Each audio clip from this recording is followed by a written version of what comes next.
Hello and welcome. I'm Lloyd, and this is the Dressing Gown Diary preview show of the 2018 Six Nations. It all kicks off tomorrow in Cardiff. Lots to talk about, so let's try and get through some of the teams.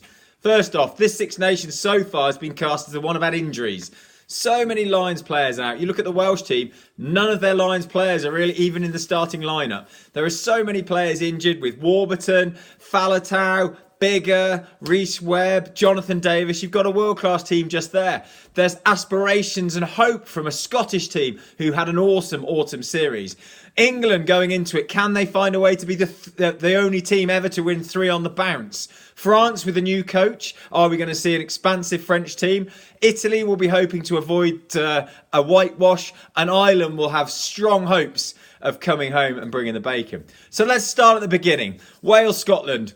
Big game for both teams. Scotland have a really poor record in Cardiff. They will come, one of the famous games not so long ago, I think it was 4 years ago, where Wales won with 2 tries down in the red zone and Shane Williams popped up under the post to win the game. I watched that with Ian Sutherland and his hands were on his forehead. Disbelief at what had happened.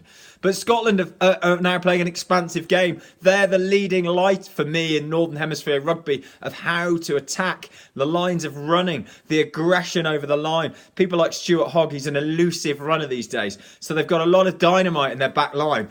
Wales, a bit of a makeshift team. It's the Scarlets. The Scarlets have done so well in the European competitions this year, but can they replicate that on the international stage? It's a big step up. It will be a big ask, but Reece Patchell at 10, is a good call for me. Wales will probably play a little bit tighter game against Scotland. They won't want it to be too expansive. But is that conscious of the way the Scarlets have played this season, where they have been throwing it around and they scored some great tries? So it will be, I'm guessing, quite an open game. Scotland will prefer that. They will back themselves. If Scotland can scrape a win, it really does put the Six Nations alive for them. If, however, they walk away with Cardiff with a loss, they're again against it. It's the kind of record that Wales have against the Southern Hemisphere giants that's pretty poor, as is Scotland against Wales. So moving on, the next game of the weekend is France hosting Ireland. Now, Ireland really were the form team in the autumn. They absolutely spanked South Africa, and they have limited injuries. They are looking good. They are my tip to win the Six Nations. It will come down to the final game on St Paddy's Day when Ireland visit Twickenham, and that could be a potential Grand Slam decider. But Ireland will certainly be hoping to continue in the way they've been playing. It's very pragmatic. Joe Smith has got them very well drilled. They play a structured game. Conor Murray hits a lot of box kicks, but he's got that art down to a T. It gives the wingers an opportunity to chase them down. They're not overextending. They look for turnover balls, hit hard, forwards plough over and get the turnover that way. France, new coach, we don't really know. They've got so many players. The 10 they're really not sure about. It could be the young guy playing. In terms of Europe, a lot of the strong French teams, they're inundated with foreigners. So again, they're going through the sort of same cycle that the English Premier League and football has. A lot of international recruits, limited homegrown players. So it'll be interesting to see what France can produce. And the final game of the weekend, well, it's a bit of a early hit out really for England. Playing Italy first 2 weeks is always going to be a bit harder because they will tire late on. But England really fancy their chances. They've got quite a balanced and set side. The back lineup looks pretty strong. I'm not a big fan of Mike Brown, but I do like Johnny Mays played well. Watson on the other wing. I like Teo as well. So England look very structured, very strong. Itoje in there.